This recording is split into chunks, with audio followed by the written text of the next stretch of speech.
ಅಮೆರಿಕಾದ apple, Nvidia, Tesla ಕಂಪನಿಗಳಲ್ಲಿ ಹೂಡಿಕೆ ಮಾಡಬೇಕಾ ಅಥವಾ ಚೀನಾದ ಆಲಿಬಾಬಾ, BYD, ಝೋಮಿ ಅಂತ ಕಂಪನಿಗಳಲ್ಲಿ ಹೂಡಿಕೆ ಮಾಡಲು ಇಷ್ಟವಿದೆಯಾ? ಇಲ್ಲವೇ ದುಬೈ, ಸಿಂಗಪೂರ್, ಲಂಡನ್ ಹಾಗೆ ವಿಶ್ವದ ದೊಡ್ಡ ಫಿನಾನ್ಷಿಯಲ್ ಮಾರ್ಕೆಟ್ಗಳಲ್ಲಿ ಇನ್ವೆಸ್ಟ್ ಮಾಡಬೇಕೆಂದು ಯಾವಾಗಲಾದರೂ ಯೋಚನೆ ಮಾಡಿದ್ದೀರಾ?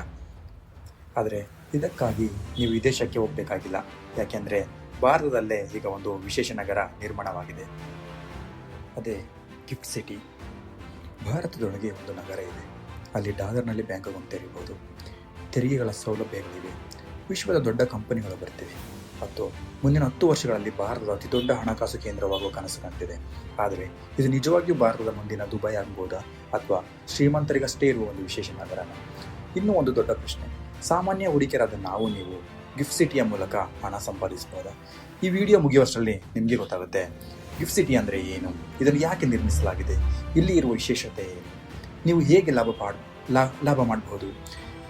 ಹಾಗಾದರೆ ಈ ವಿಡಿಯೋವನ್ನು ಕೊನೆ ತೋರ್ಕೊಂಡು ನೋಡಿ, ಏಕೆಂದರೆ ಕೊನೆಯಲ್ಲಿ ನಾನು ಹೇಳುವ ಒಂದು ವಿಷಯ ನಿಮ್ಮ ಇನ್ವೆಸ್ಟ್ಮೆಂಟ್ ಸ್ಟ್ರಾಟಜಿಯನ್ನು ಬದಲಾಯಿಸಬಹುದು. ಗಿಫ್ಟ್ ಸಿಟಿ ಅಂದರೆ ಏನು? ಇಮ್ಯಾಜಿನ್ ಮಾಡಿ, ಭಾರತದಲ್ಲೇ ಒಂದು ಪ್ರತ್ಯೇಕ ಹಣಕಾಸು ನಗರ. ಅಲ್ಲಿ international banks, stock exchanges, global companies, fintech startups, insurance gains ಒಂದೇ ಜಾಗದಲ್ಲಿ ಕೆಲಸ ಮಾಡ್ತಿವೆ.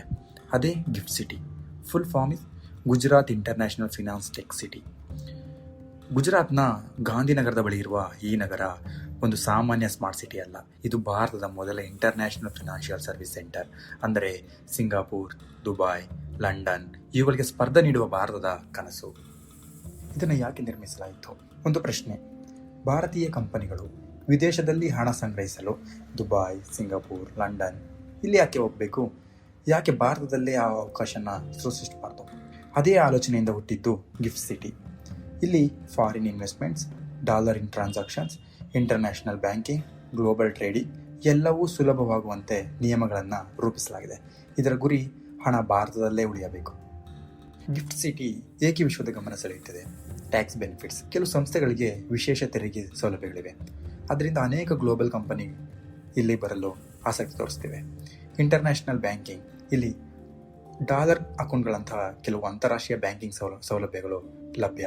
ಇದು ಭಾರತದಲ್ಲೇ ಅಪರೂಪ. International stock exchange. ಭಾರತದಲ್ಲಿ ಇಂಟರ್ನ್ಯಾಷನಲ್ ಎಕ್ಸ್ಚೇಂಜ್, ಗ್ಲೋಬಲ್ ಇನ್ವೆಸ್ಟರ್ ಕೂಡ ಭಾಗವಹಿಸಬಹುದು. Fintech hubs, AI, block chain, digital banking, crypto technology, fintech startups ಇವೆಲ್ಲ ವೇಗವಾಗಿ ಬೆಳೀತಿವೆ. ಗ್ಲೋಬಲ್ ಕಂಪನೀಸ್ ಆದಂಥ ಅನೇಕ international banks, insurance companies, financial institutions ಇಲ್ಲಿ ತಮ್ಮ ಕಚೇರಿಗಳನ್ನು ಆರಂಭಿಸಿವೆ. ಇದು ಭಾರತದ ಫಿನಾನ್ಷಿಯಲ್ ಫ್ಯೂಚರ್ ಎನ್ನುವ ವಿಶ್ವಾಸವನ್ನು ಹೆಚ್ಚಿಸುತ್ತಿದೆ. ಇದೀಗ ನಮ್ಮೆಲ್ಲರ ಪ್ರಶ್ನೆ, ನನಗಿದರಿಂದ ಲಾಭ ಏನು? ಬಹಳ ಜನರು ಗಿಫ್ಟ್ ಸಿಟಿ ಅಂದರೆ ಶ್ರೀಮಂತರಿಗೆ ಮಾತ್ರ ಅಂತ ಅಂದ್ಕೊಂಡಿರ್ತಾರೆ. ಆದರೆ ಅದು ಸಂಪೂರ್ಣ ಸತ್ಯವಲ್ಲ. ಇಂಡೈರೆಕ್ಟ್ ಆಗಿ ನೀವು ಲಾಭ ಪಡಿಬಹುದು. ಹೇಗೆ? ಸ್ಟಾಕ್ ಮಾರ್ಕೆಟ್ನಲ್ಲಿ ಇನ್ವೆಸ್ಟ್ಮೆಂಟ್ ಮಾಡೋ ಮೂಲಕ. ಗಿಫ್ಟ್ ಸಿಟಿಯಲ್ಲಿ ಕಾರ್ಯನಿರ್ವಹಿಸುವ ಕಂಪನಿಗಳ ಬೆಳವಣಿಗೆಯಿಂದ ಅವುಗಳ parent companies, banks, infrastructure companies, fintech business ಇವುಗಳ ಮೇಲೆ ಪರಿಣಾಮ ಬೀಳ್ಬೋದು. ಹೆಚ್ಚು ಉದ್ಯೋಗಗಳು ಸೃಷ್ಟಿಯಾಗ್ಬೋದು, ಸಂಬಳನೂ ಕೂಡ ಜಾಸ್ತಿ ಆಗ್ಬೋದು, ಹೆಚ್ಚು ಬಿಸ್ನೆಸ್ಗಳು, ಸ್ಟಾರ್ಟಪ್ಗಳು ಹುಡ್ಕೊಬೋದು. ಗಿಫ್ಟ್ ಸಿಟಿ ಸುತ್ತಮುತ್ತ ಇರೋ ಪ್ರದೇಶದಲ್ಲಿ ಆಸ್ತಿ ಬೆಲೆಗಳು ಈಗಾಗಲೇ ಹೆಚ್ಚಾಗಿವೆ. ಭವಿಷ್ಯದಲ್ಲೂ ಬೆಳವಣಿಗೆ ಸಾಧ್ಯ ಎಂದು ಕೆಲವರು ನಿರೀಕ್ಷಿಸಿದ್ದಾರೆ. Mutual funds. ಕೆಲವು mutual funds financial sectors, infrastructure sector ಅಥವಾ ಬ್ಯಾಂಕಿಂಗ್ ಸೆಕ್ಟರ್ ಮೂಲಕ ಪರೋಕ್ಷವಾಗಿ ಪ್ರಯೋಜನವನ್ನು ಪಡೆಯಬಹುದು. ರಿಸ್ಕ್ ಏನೇನಿದೆ ಆಗಿದ್ರೆ ಯಾವ ಇನ್ವೆಸ್ಟ್ಮೆಂಟ್ ಆಗಲಿ ರಿಸ್ಕ್ ಇಲ್ಲದೇ ಇರೋದಿಲ್ಲ. ಗಿಫ್ಟ್ ಸಿಟಿ ಕೂಡ ಅದಕ್ಕೆ ಹೊರತಲ್ಲ.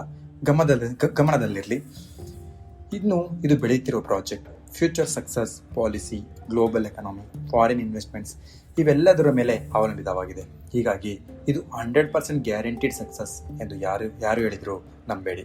ಇನ್ವೆಸ್ಟ್ಮೆಂಟ್ ಮಾಡುವ ಮೊದಲು ರಿಸರ್ಚ್ ಮಾಡಿ. ಒಂದು ಕಾಲದಲ್ಲಿ ದುಬೈ, ಸಿಂಗಾಪುರ್ ಇವುಗಳ ಬಗ್ಗೆ ಕೂಡ ಇದೇ ರೀತಿ ಅನುಮಾನಗಳಿದ್ದವು. ಇಂದು ಅವು ವಿಶ್ವದ ಹಣಕಾಸು ಕೇಂದ್ರಗಳಾಗಿವೆ. ಹಾಗಾದರೆ ಗಿಫ್ಟ್ ಸಿಟಿ ಭಾರತದ ಮುಂದಿನ ಫಿನಾನ್ಷಿಯಲ್ ಕ್ಯಾಪಿಟಲ್ ಆಗುತ್ತದೆಯೇ? ಅದನ್ನು ಕಾಲವೇ ಉತ್ತರಿಸಬೇಕು. ಆದರೆ ಒಂದು ವಿಷಯ ಮಾತ್ರ ಖಚಿತ, ಭಾರತದ ಫಿನಾನ್ಷಿಯಲ್ ಲ್ಯಾಂಡ್ಸ್ಕೇಪ್ ವೇಗವಾಗಿ ಬೆಳೆಯುತ್ತಿದೆ. ಇದನ್ನು ಅರ್ಥ ಮಾಡಿಕೊಂಡವರು ನಾಳೆ ಅವಕಾಶಗಳನ್ನು ಬೇಗ ಗುರುತಿಸಬಹುದು. ಇದ್ರ ಬಗ್ಗೆ ನೀವೇನು ಹೇಳ್ತೀರಾ? ಗಿಫ್ಟ್ ಸಿಟಿ ಭಾರತದ ಮುಂದಿನ ದುಬೈ ಆಗುತ್ತಾ ಅಥವಾ ಅದು ಅತಿಯಾಗಿ ಪ್ರಚಾರವಾಗುತ್ತಿರುವ ಪ್ರಾಜೆಕ್ಟ್ ಮಾತ್ರನಾ? ನಿಮ್ಮ ಅಭಿಪ್ರಾಯವನ್ನು ಕಾಮೆಂಟ್ನಲ್ಲಿ ತಿಳಿಸಿ. ಈ ರೀತಿಯ ಫಿನಾನ್ಸ್, ಇನ್ವೆಸ್ಟ್ಮೆಂಟ್ ಮತ್ತು ವೆಲ್ತ್ ಕ್ರಿಯೇಷನ್ ವಿಷಯಗಳ ಬಗ್ಗೆ ಕನ್ನಡದಲ್ಲಿ ಇನ್ನಷ್ಟು ವಿಡಿಯೋಗಳನ್ನು ನೋಡಲು ಚಾನಲನ್ನು ಸಬ್ಸ್ಕ್ರೈಬ್ ಮಾಡಿ, ಒಂದು ಲೈಕ್ ಕೊಡಿ.